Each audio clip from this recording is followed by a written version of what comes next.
Hi guys, James at RampantLionReviews again for you today with another beer review. For this one we are going to have a look at another collaboration beer. This one is half Swedish on the home side and half American on the away side. I've been reviewing a good number of beers with that particular makeup over the last little while and they've all turned out to be pretty nice, so hopefully this is another one that follows suit. So for the Swedish side of things then, we are going to go out to the west of Stockholm to Interboro, a little bit further north to a place called Nora, and we're going to return to a brewery who are getting a lot of plaudits at the moment for their hazy New England style IPAs, and this is going to be my third review involving them. So for this one we are going to go to Nora, and we're having a look at another beer from Apex Brewing Company. This particular one is called Martin the Martian, and it's a New England hazy IPA, whatever you want to call it, coming in at 6.5% ABV, and it's brewed in collaboration with Interboro Spirits and Ales from Brooklyn in New York over in America. They have been on the channel once before. I had a collaboration between them and Dugas Brewery a few months back. It was called like Super Mad Crush Fluid or something like that,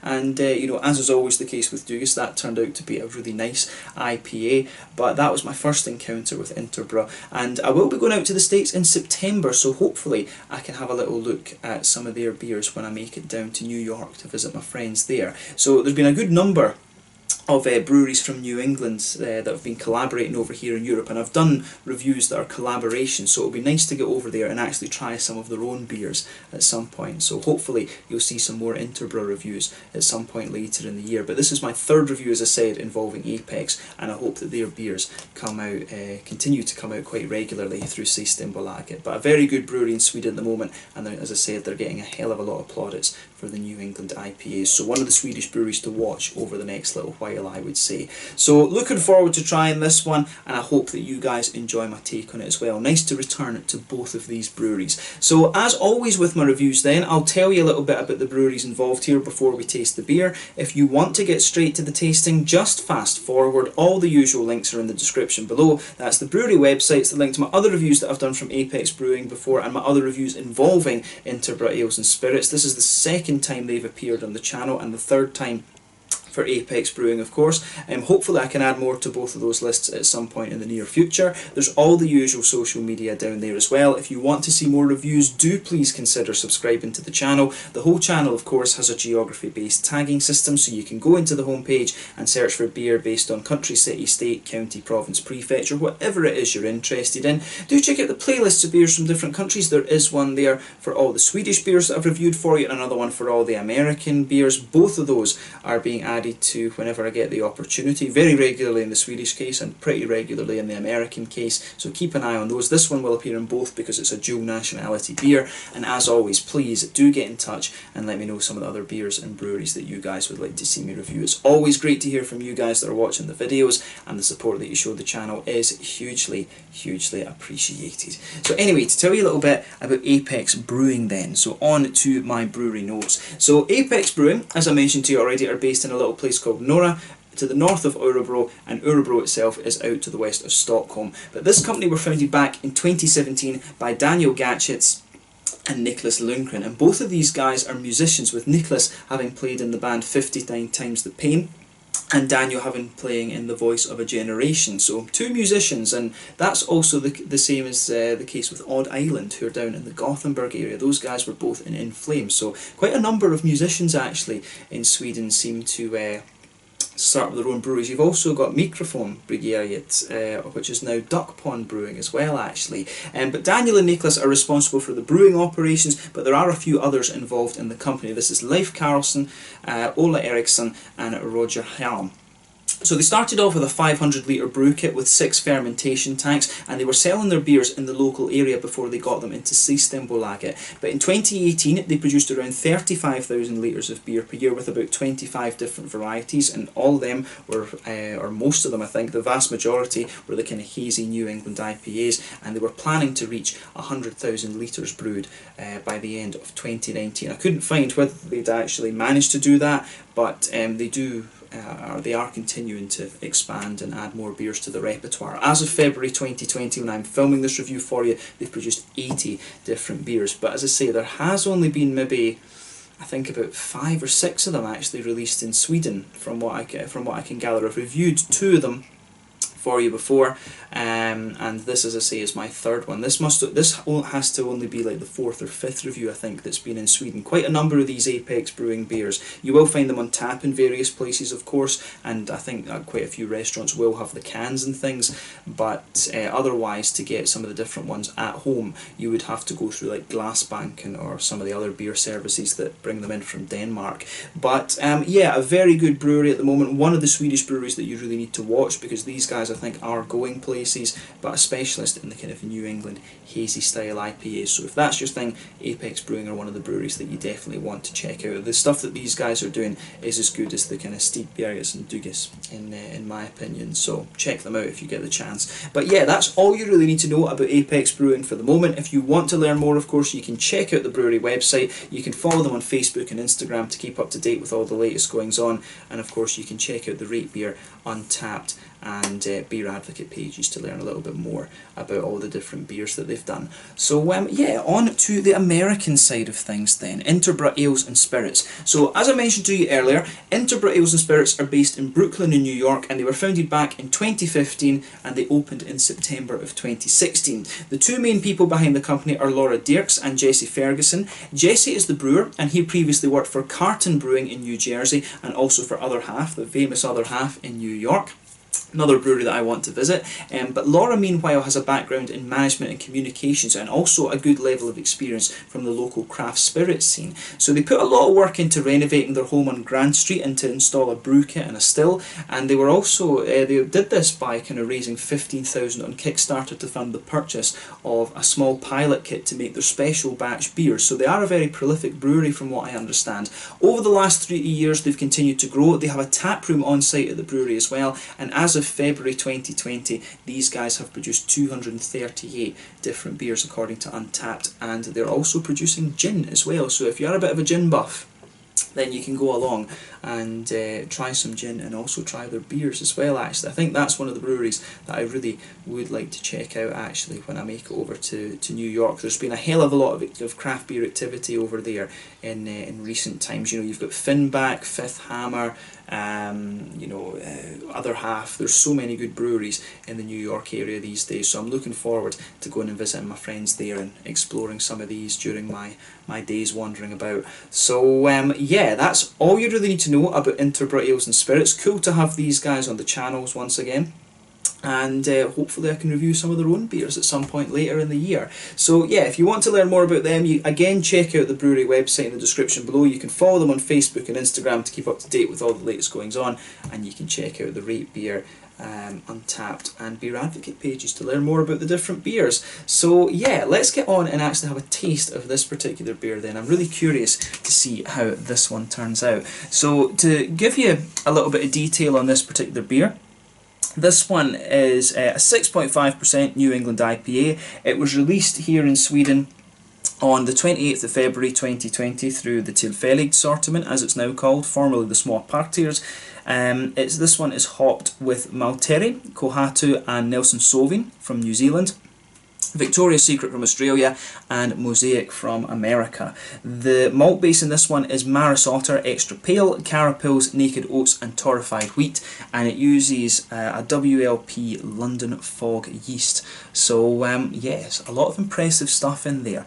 Nice to see the New Zealand hops as well actually, and I'll tell you about those just in a minute. But the artwork on this, as you can see, is really very nice, the very typical Apex Brewing style artwork there. There you can see the Interboro symbol on the side, and you can see just above it further around, this is the Apex Brewing Company symbol there. But Martin the Martian, so yeah, and it tells you, the little birdie is telling you this one is a collaboration. So yeah, it should be pretty cool. To tell you a little bit about the Malteri and Kohatu hops then, because these are ones, I like telling you about the New Zealand hops because I'm a big fan of the New Zealand ones. So Malteri is bred from Southern Cross and another New Zealand male hop. It was previously known as Brooklyn and it was released back in 2015, and this one is a very, very high alpha acid hop. It's 18%.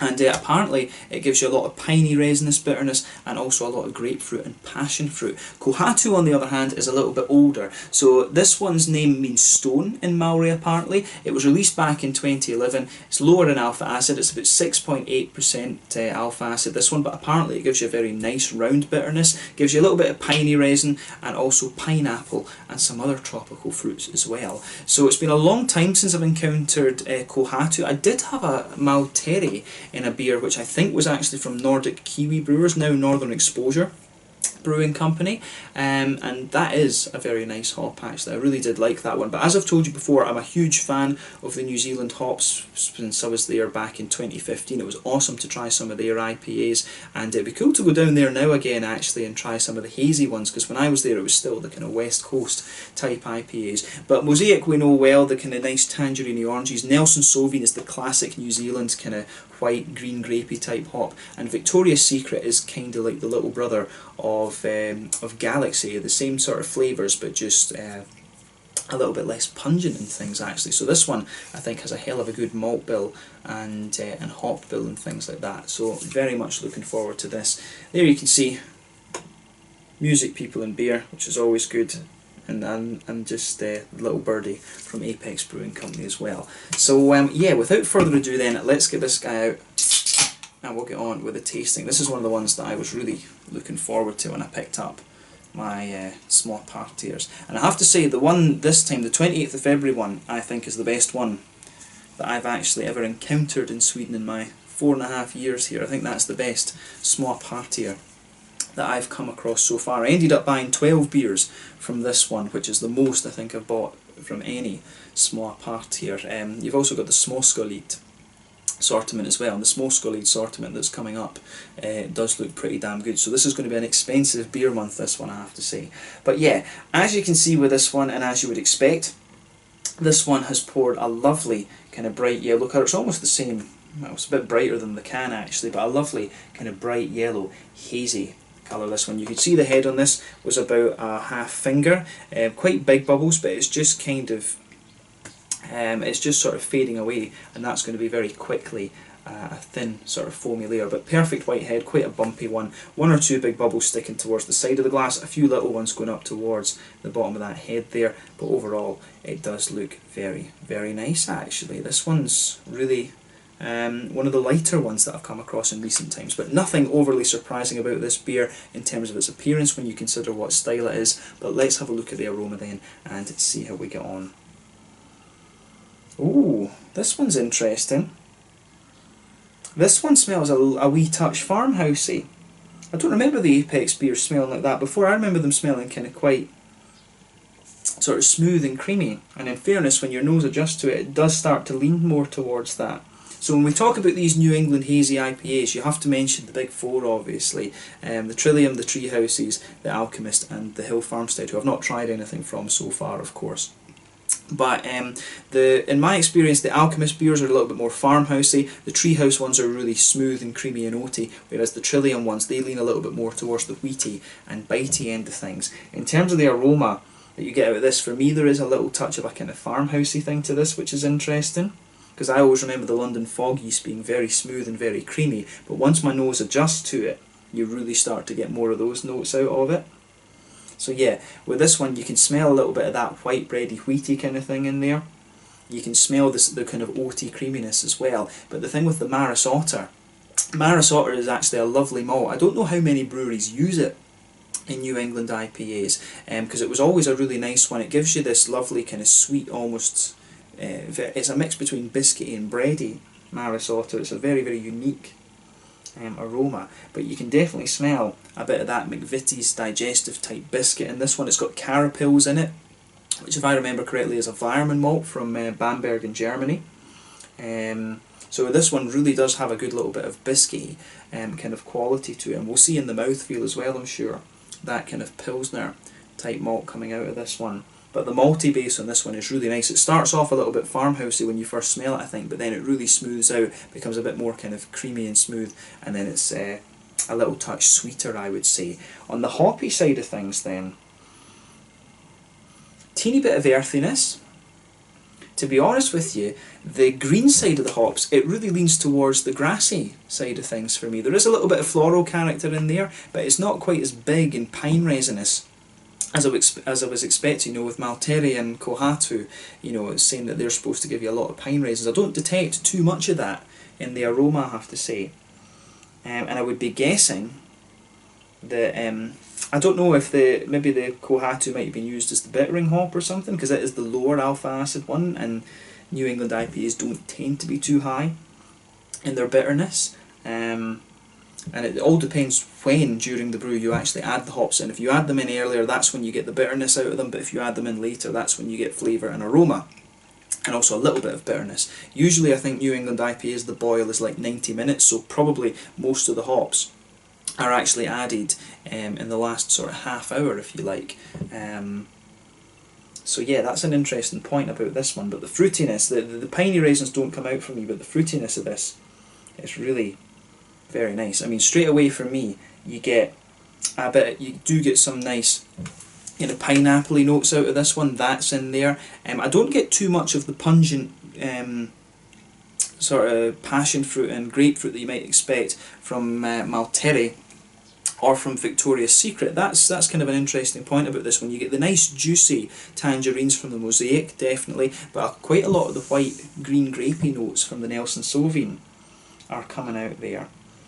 If you take the aroma in a little bit more deeply, in fairness, you do start to get some of the those stronger tropical fruit notes out of the beer. But I would definitely say that it's it does, to me, it strikes me as quite a light, juicy and quite smooth New England type IPA. So hopefully I don't think the fruits and the pine resins, this one doesn't quite have the level of complexity that I thought in the aroma, but it does smell really nice and very kind of inviting, if you like. So take a bit of time and just enjoy that aroma before you get stuck into it. But I think this one really, it smells very nice, and hopefully it's got a good complexity to it in the flavour. So let's have a taste of this one then. This one is Martin the Martian, a 6.5% New England IPA from Apex Brewing Company in Nora near Örebro here in Sweden, and Interboro Spirits and Ales, or Ales and Spirits, from Brooklyn in New York over in America. Let's get stuck in. Slange, skål.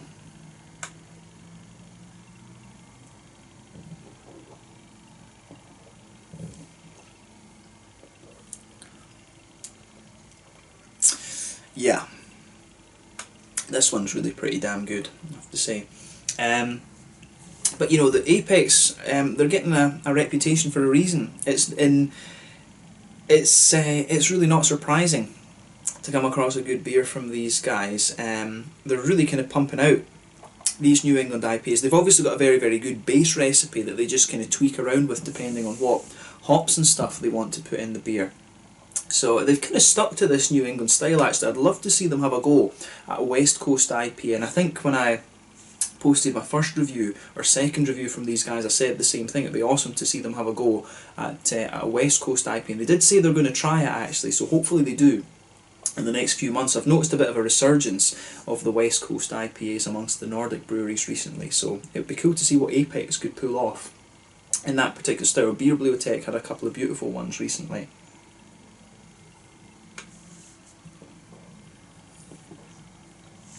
But yeah, if we stick to the haze craze for the moment, this is just another lovely, lovely beer. So thumbs up to both Apex and Interboro for this one. This is a solid, solid effort in this style.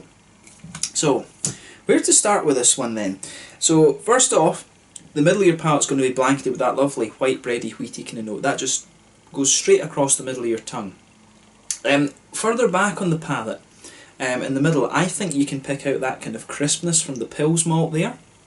But as you move further forward and you go into the centre of your palate, there is quite a nice sort of oily, biscuity, syrupy type thing to this beer. And it is, if you think of McVitie's digestives, it really does remind me of that sort of flavour, but a little bit more oily in terms of its feel. But then again, as you push further forward on the tongue, you really get a lovely kind of smooth, creamy oatiness out of this beer, which is lovely.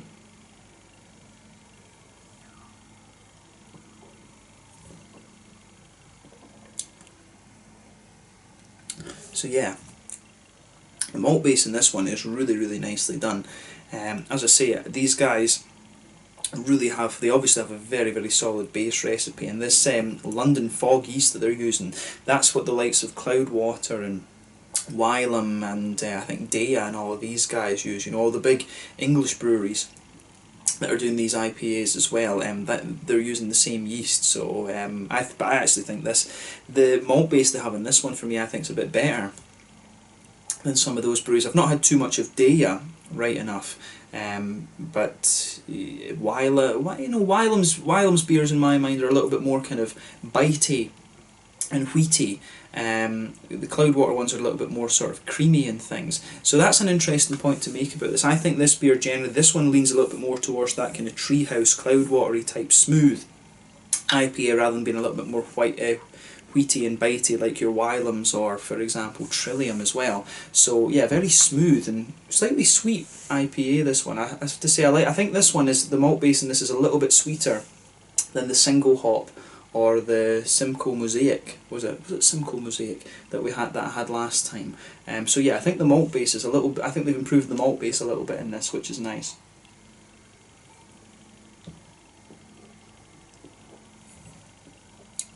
But yeah, I really like how this goes together, and I will say the fruitiness, the complexity of the fruitiness in this beer really does push its way out in my mind.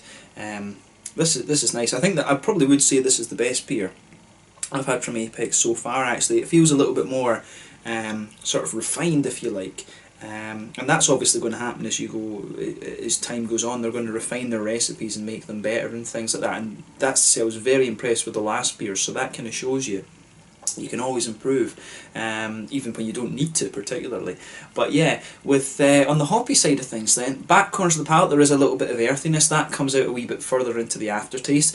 That spreads forward a little bit and it smoothens out, but you get some really nice kind of floral aromatic notes as you reach the front corners of the palate. I don't really get too much in the way of piney resins out of this beer again, which is quite interesting, and that will most likely be down to when exactly the hops have been added in the brew. As I said earlier, round the front curve of the palate it's definitely a little bit more light and grassy in my mind. As you go further into the aftertaste you do get a little bit more kind of oomph, if you like, from the sort of floral aspects of the beer, but mainly this is quite a smooth, juicy and creamy, fruity IPA. Behind the front curve of the palate, of course, that's where you get that nice oily bubble where those juicy, fruity esters start to push their way out of the beer, and it's quite complex, this one, so let's take a little bit of time to look at those fruits.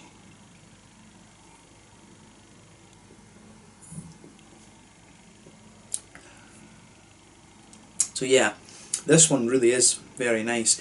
If you go to the back of that oily bubble, you will get a bit of that pungent kind of passion fruity note. There is a wee touch of grapefruit to it, but I think it's more passion fruity, and that's, as I say, both from the Victoria's Secret and from the Malteri.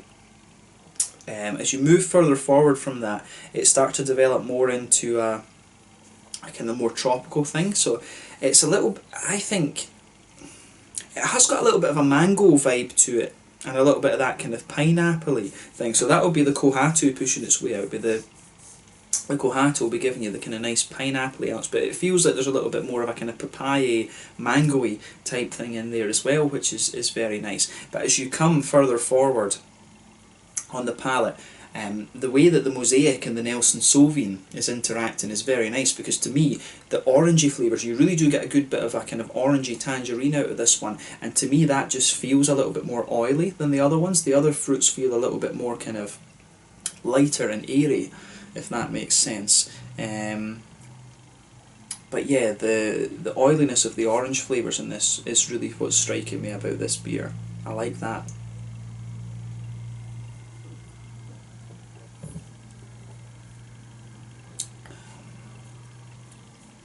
So yeah, the Nelson Sauvin kind of characters as well, I feel that they come out a little bit more in the aftertaste, those lovely green, white, grapey notes.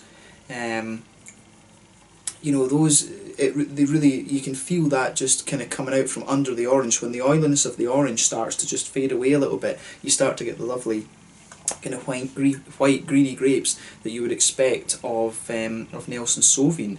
So it's really nice, this one. As I say, I think this is the best beer that I've had from Apex Brewing Company so far, and if I compare it to all the other kind of New England hazy IPAs that I've had in recent times, I really do like this one. And there was some very good other ones released in the small party around on the 28th of February, and this is the first one I'm reviewing because I heard that this was good. So I'm really curious to see what the other ones have in store as well. But this, I think, is the best beer I've had from Apex, and it's a bit of a shame if this is only going to be a one-off. I hope that they do consider making this a little bit more regular, to be honest, because I think that's the best one I've had from them so far. Granted, pardon me, this is only the third beer I'm trying from them, but I think this is really nice.